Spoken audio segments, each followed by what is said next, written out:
Hey guys, this is Max from Abletontips, and today I will show you how to make Skrillex vocal chords.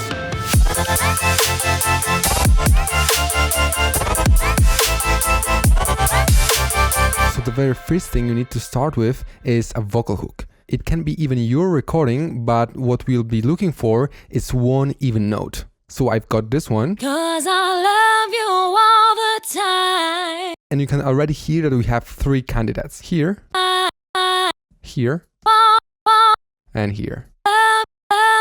So after we found one, simply mark the area around it and consolidate it by hitting Command or Control plus J. And now we'll load it as instrument by hitting Control or Command plus Shift plus T, and we'll drag it over here. After that, we'll need a little bit more advanced look of the sampler, so we'll right click and convert it to sampler. Now you can play it on your keyboard. And in the sustain mode, we'll check the back and forth mode and aim for the even note. Increase the crossfade a little bit so we get as smooth as possible loop.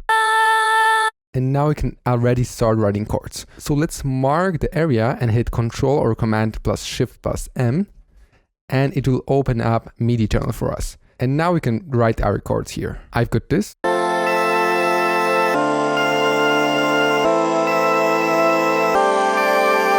And right from the start, we need to make sure that it's in tune. So we'll look for tuner right here and hit C on our keyboard.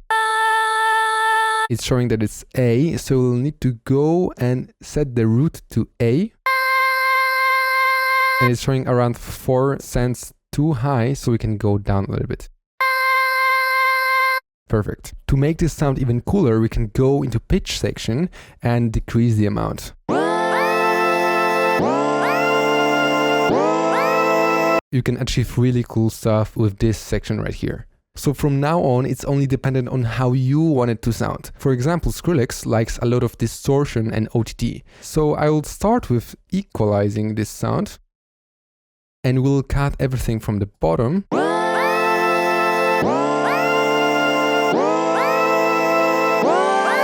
The instrument is focused around here, so we definitely don't need any of those frequencies. And anyway, I would highly suggest you that you make sub-bass separately from everything else to make everything crystal clear. Now, as we said already, Skrillex loves OTT, so that's what we are going to use.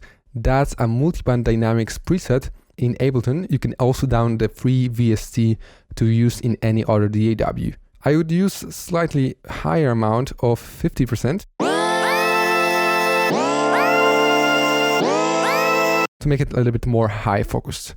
Now I like some stereo enhancement, and a more unusual approach would be by doing this with reverb. In the reverb, if you go with the size all the way down and change the decay time to about 500 milliseconds,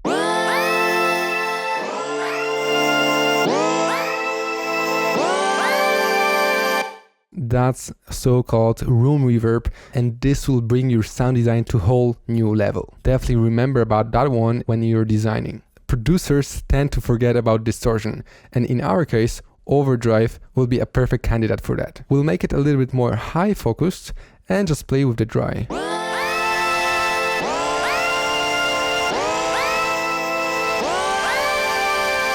That's exactly what we want. It sounds a little bit harsh, but it will sound perfect as soon as we add some movement. So our choice in that case will be Autopan. We'll set the amount to 100%, set it to BPM mode, phase to 0, and offset it so the phase starts from the very bottom. And after that, we'll just play with the rate.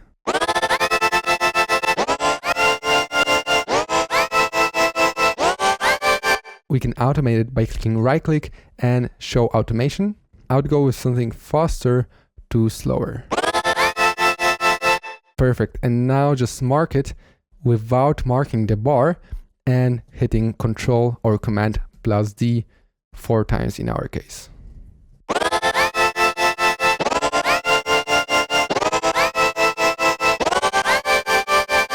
Now we can amplify the stereo content even more by adding another Autopan. In BPM mode, increase the rate as it is on the original Autopan and increase the amount a little bit.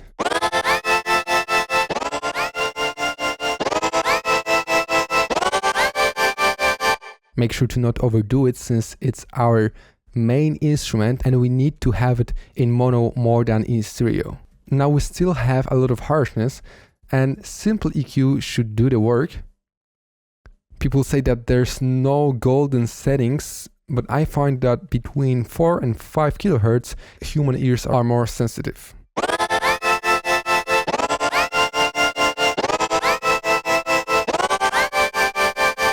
Make sure to again not overdo it. If you do it too much, you will lose a lot of the grittiness and dirtiness, which in our case works very, very nice. Now we are left with sub bass. So we can add new MIDI track with Control or Command plus Shift plus T, and we can copy our MIDIs by clicking, holding Control and dragging them down. Now we just need one node, so we'll get rid of everything else, and simple wavetable, which is a built-in synth, will be definitely capable of doing the work of our sub bass. I like to go with a triangle wave. In the sub bass we definitely don't want any of the sustain and release. And we can change some of the notes here. Now we'll just need to go back to our chords and copy the autobahn by hitting on it and holding Control or Command and dragging it over our sub bass.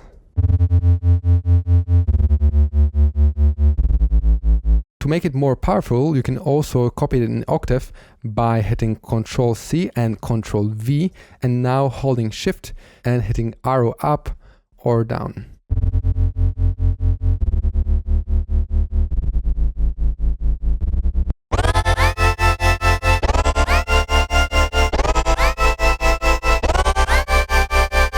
If you'd like to learn how to write harmonies, bass lines and melodies, check our full harmony bundle where we teach you everything you need to know about music theory. It's basically 10 years of experience in one bundle. Today's and many more tricks like that you will find in our Instant Inspiration full creative course, when you will learn how to stay creative no matter what, never get into the producer's block, come up with new track ideas right off the bat. If you'd like to learn Ableton from inside out, we also got you covered. Check the links in the description below. Don't forget to leave your topic idea in the comment section, and if you'd like to see more material like this, leave a like and subscribe to get notified when it comes out. See you in the next video.